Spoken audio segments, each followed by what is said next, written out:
Hello, I'm Steve. Welcome to the Patio Heat channel, where we provide visual concepts of infrared heating as well as tips for outdoor comfort. Send your request for a personalized recommendation to designs@patioheat.com. Our one-on-one customer support helps you make the best decisions for your applications. We strive to earn your business. Visit our patioheat.com website for sales and more information. Now let's get heating. All right, so here we have this residential lattice patio cover. And let's just go right into the overall dimensions. So overall dimensions, you can see here we have 14 foot by 14 foot. And you can see here we have this back post set up at 9'8" from this edge over here to the front of the post over here. And then we have a overall height here of 8 foot off the finished floor. So you can see that there's some planters in the background. So we're not going to heat up the whole entire 14 by 14. We're just going to go with the 9'8" by 14. There are plants, like I said, and they are very concerned, this particular client, about the plants not being affected by the heat output. And so that's something that we're going to talk about here in just a minute. Also, there's a lamp that's hanging down here in the center, and so I have that centered within that 9'8" mark here, and centered within the patio here between these two beams coming across here. All right, so and then just a quick mention, I do have the bottom edge of this support beam here at the 8 foot off the finished floor mark, just to keep that in mind.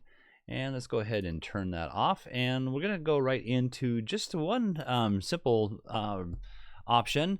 What I've done here is I've taken two of the Slimline 4,000 watt units. Now, with a 4,000 watt unit, you may want a control system at this elevation. Some people will feel too warm, and some people will just like it at 4,000 watts.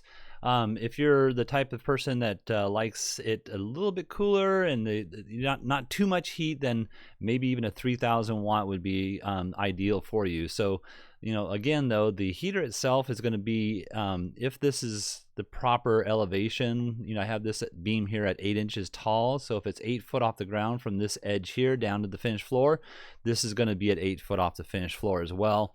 And a 4,000 watt, in most cases, will be just fine. With or without a control. It just depends on if you're really into fine tuning the output of the heater. So the other thing I just want to mention too, this 8 foot or 9'8" distance between this pole post here and the outer edge of this beam. What I've done is I've taken this section from here to here, and I centered that within that 9'8" section. So, and the reason I did that is because there's about a 4-inch, 5-inch roughly edge over here. So I really wanted to center the output of the heater above the seating position here, which I have, centered within the position of the lamp over here.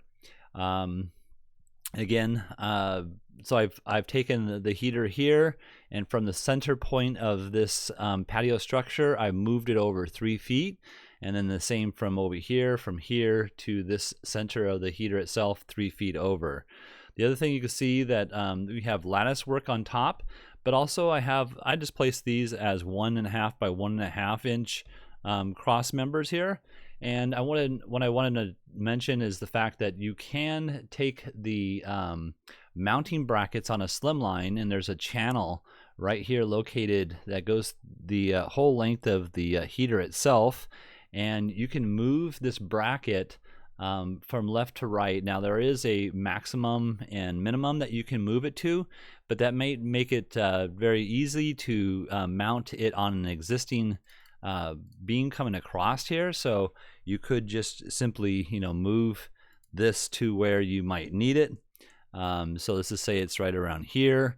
And then this piece here would also move in the same type of system here. So it'll just move like that. Now you can see this is too far over, so you may have to go to this beam over here, and I'm gonna just come back here and replace those.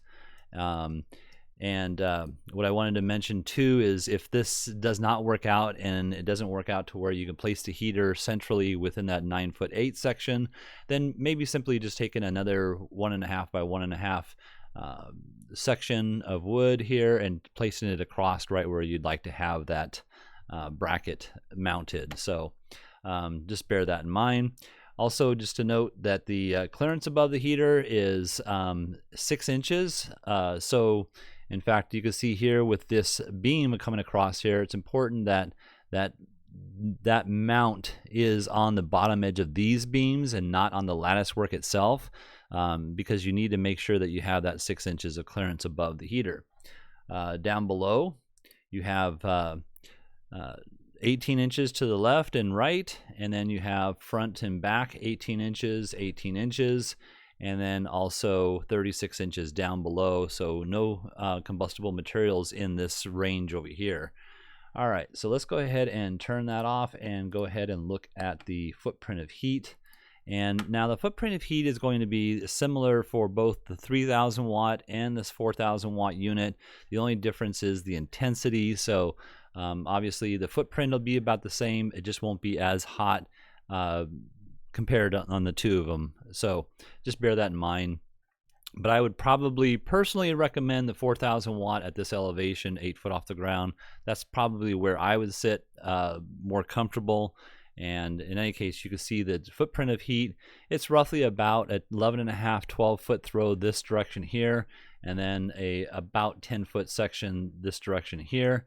And with that, you're getting a very well coverage throughout this whole entire span. So, all right, well, I hope this has helped. If you're looking for some assistance with your outdoor heating application and you would like us to review your plans, please send your information into designs@patioheat.com. I'm Steve. Please tap that like button. We don't advertise, we're not monetized. YouTube does not promote us in any way unless we receive a thumbs up from our viewers, and we truly appreciate that. Thank you. Have an excellent day.